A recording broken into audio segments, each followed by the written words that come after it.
Olá a todos, sejam bem-vindos ao nosso canal de conteúdo interativo da IRCO, o IRConnection.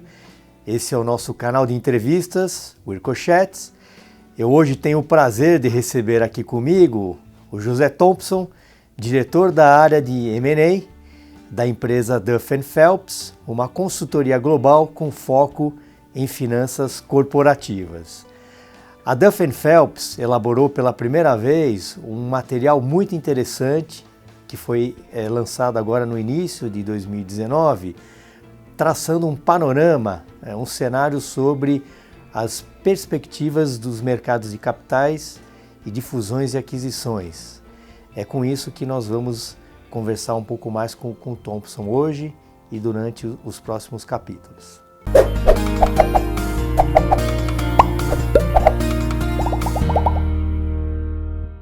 Thompson, gostaria de parabenizá-los pelo excelente material. Obrigado. Muito ilustrativo, né? uma excelente guia referencial para quem acompanha o mundo de negócios aqui no Brasil.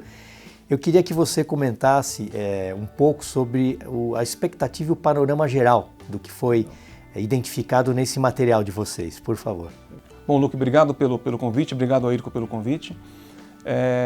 A ideia do material que nós elaboramos no final do ano passado, que foi publicado em janeiro desse ano, era traçar um panorama do Brasil, material específico de Brasil, um panorama envolvendo a questão de mercado de capitais e fusões e aquisições no Brasil, passando justamente também pela questão de panorama macroeconômico, né? O que a gente tem hoje, em termos de cenário macroeconômico, cenário de abertura de capitais, de transações para o Brasil, ele evidentemente ele é mais positivo do que o cenário que se configurou no ano passado, que foi um ano, eu diria, excepcionalmente complicado e tenso por conta do panorama eleitoral, né? Passadas as eleições e com a entrada em pauta de uma agenda econômica mais positiva, né, o que a gente viu na virada do ano, nos meses de dezembro, janeiro e fevereiro, foi um otimismo muito forte, né, um otimismo que agora está um pouco mais arrefecido, né, está um pouco mais contido, né? Você teve a Ibovespa chegando a quase 100 mil pontos, chegou a bater 100 mil pontos, dólar a 3,70, e hoje esse cenário já é um cenário menos otimista, um cenário com um pouco mais de preocupação, mas na nossa visão é ainda muito mais positivo do que foi ano passado.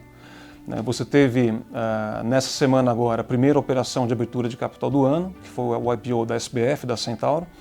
Você já teve grandes transações acontecendo no Brasil, né? Setores de infraestrutura, setores tradicionalmente aquecidos como educação e TI, tem movimentado transações e a perspectiva para o ano continua positiva, né? Mas muito desse otimismo, né, que está um pouco mais arrefecido agora, ele está atrelado à execução do governo de grande parte das reformas que estão previstas. Tá? Eu diria principalmente a questão da reforma da Previdência, ela é essencial.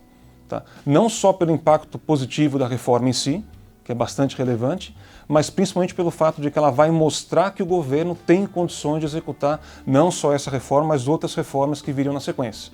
A gente está falando de reforma tributária, a gente está falando de toda a agenda de privatizações, a gente está falando da questão de desburocratização e abertura comercial. Então, na nossa visão, um cenário continua positivo, só que um positivo um pouco mais contido. E olhando um pouco sobre a expectativa específica das aberturas de capital, dos tais IPOs, como é que vocês enxergam a realidade atual? Quando você toma como referência o ano passado, o ano passado foram realizadas 6 aberturas de capitais. A perspectiva para esse ano, e isso se manteve em relação ao começo do ano, né, hoje a gente está aqui já indo para o final de abril, mantém-se a expectativa de cerca de 20 operações de abertura de capital para esse ano. Um total de montantes envolvidos aí da ordem de 130 bilhões de reais. Né? Como ponto positivo, a gente teve a primeira operação que saiu esse ano, que saiu essa semana ainda, que foi a operação da abertura de capital da Centauro, da SBF, né? E mais 19 operações que tendem a acontecer esse ano. Né? É importante mencionar que parte do volume de transações de 2019, de IPOs de 2019, ele na verdade inclui uma série de operações de IPO que estavam programadas originalmente para sair em 2018, mas que não se realizaram por conta do cenário macroeconômico do ano passado, mais instável, com muita certeza, principalmente com a questão da eleição. Por exemplo, o caso da Blau Farmacêutica, da Tivit, do BMG, que estão previstas para esse ano, eram todas operações que estavam originalmente planejadas para o ano passado. Né?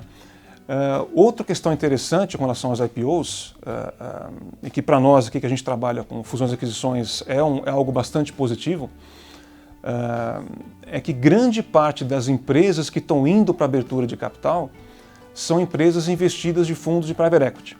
Né? Por exemplo, o caso da Smart Fit, que é um investimento do Pátria, da rede Quero Quero, que é um investimento do Advent, da rede de farmácias Pague Menos no Nordeste, que é um investimento do General Atlantic. São todas operações que têm investimento de private equity.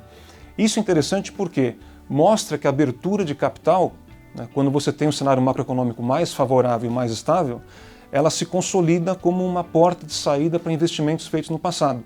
Isso estimula que novos investimentos sejam feitos. Isso aquece o mercado.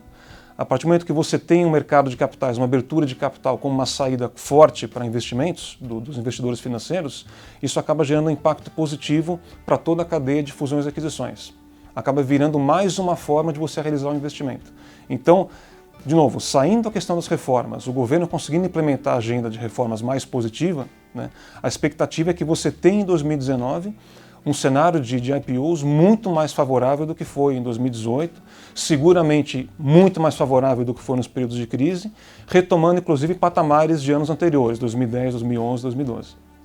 E qual o cenário que vocês identificaram no estudo de vocês com relação às fusões e aquisições? Com relação a fusões e aquisições, assim como fazendo um paralelo com a questão dos IPOs também, esse ano tem uma perspectiva mais favorável do que foi ano passado, a partir do momento que você não tem a questão de risco ou instabilidade de uma eleição como foi ano passado. Né? Mas ele também está, o cenário de fusões e aquisições também está condicionado, né, ao governo conseguir iniciar a implantação das reformas. Né?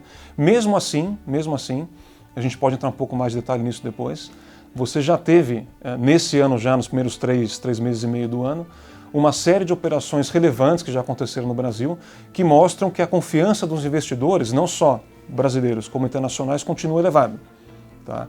A expectativa é que setores que tradicionalmente foram sempre muito aquecidos com relação ao volume de transações, setor de saúde, setor de TI, setor de serviços, principalmente de infraestrutura também, eles tendem a permanecer setores com grandes volumes de transação e valores de transação relevante para 2019.